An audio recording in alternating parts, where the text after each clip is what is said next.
What's up, guys? Ben and Kelly here. Kelly, how are you doing this week? Hi, Ben. I'm good. How are you? So, Kelly, we're doing an AFC North matchup that for both teams is kind of a must-win. And we'll start with the Browns, who are last in this division, even though they're 7-6, and they have to win this game. Like, there's no other way to cut it. Like, if they lose, they're out, and it's not going to be any easier because this is the first NFL start for Johnny Manziel.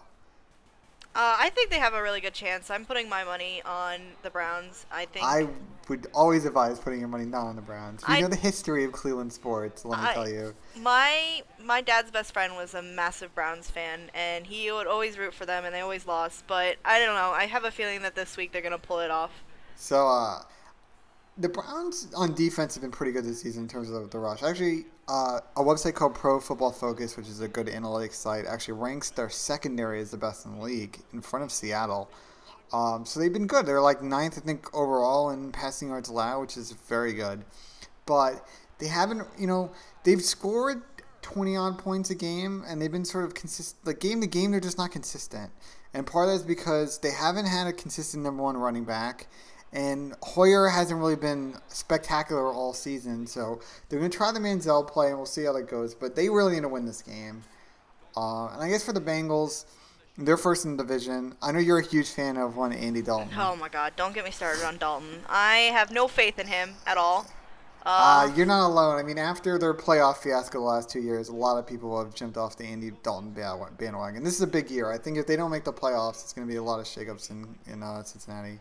But for them, defensively, they've been mediocre all season. Offensively, they've been not bad, although they got crushed by Pittsburgh last week. That game was not close. I don't know if you watched it. It was... I didn't watch it, but I looked at the highlights. I just think that with Cincinnati, their defense is not strong enough. No, the defense sucks. Yeah, so the Browns, I think, are going to use that to their advantage. Definitely. A lot of it is about, they're another team that tries to get the running game going early on, and they've, just like the Browns, they haven't had someone really step up and take the number one role. They kind of split it between a few guys. So I think going into the playoffs, you're looking for someone to really stand out. Is it going to be Bernard? Is it going to be somebody else on that roster? They have a few injuries. I know A.J. Green's supposed to play, but I think Gresham is questionable, which usually means that they're going to play, but... I learned last week that doesn't necessarily always mean that they're going to play because I had a different player.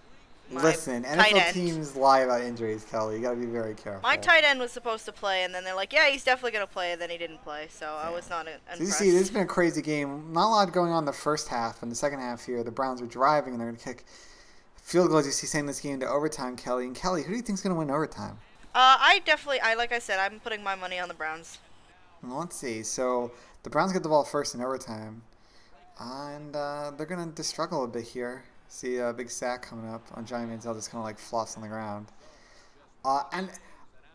Here's the reality. The Ravens and the Steelers have the best schedules going in, and I think that they're the likely two teams to get out of this division and go to the playoffs. So the Bengals need to win out. They have to win this game.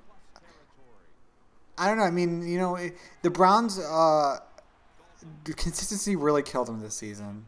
Yeah. I think potential-wise, they had a lot of good personnel, but they waited too long to punt on the Hoyer thing. I think if they had done it about 3 or 4 weeks earlier, they might not be at 7-6, instead be at 8-5, which would put them smack in this playoff race. And as you see, Bengals get in the end zone there, win the game, Kelly, and the Browns, well, they're going to go to 7-7, and you must say that unless they get lucky, I think they're out of the playoffs. Do you have any final thoughts on the game, Kelly? I think they're going to get lucky. I'm keeping my fingers crossed, mostly just because I absolutely hate Andy Dalton, and I would just love to see his team lose. But I'm keeping my money on the Browns, just because I think they're solid. Well, I don't really care about this division, so I'll see you guys next week.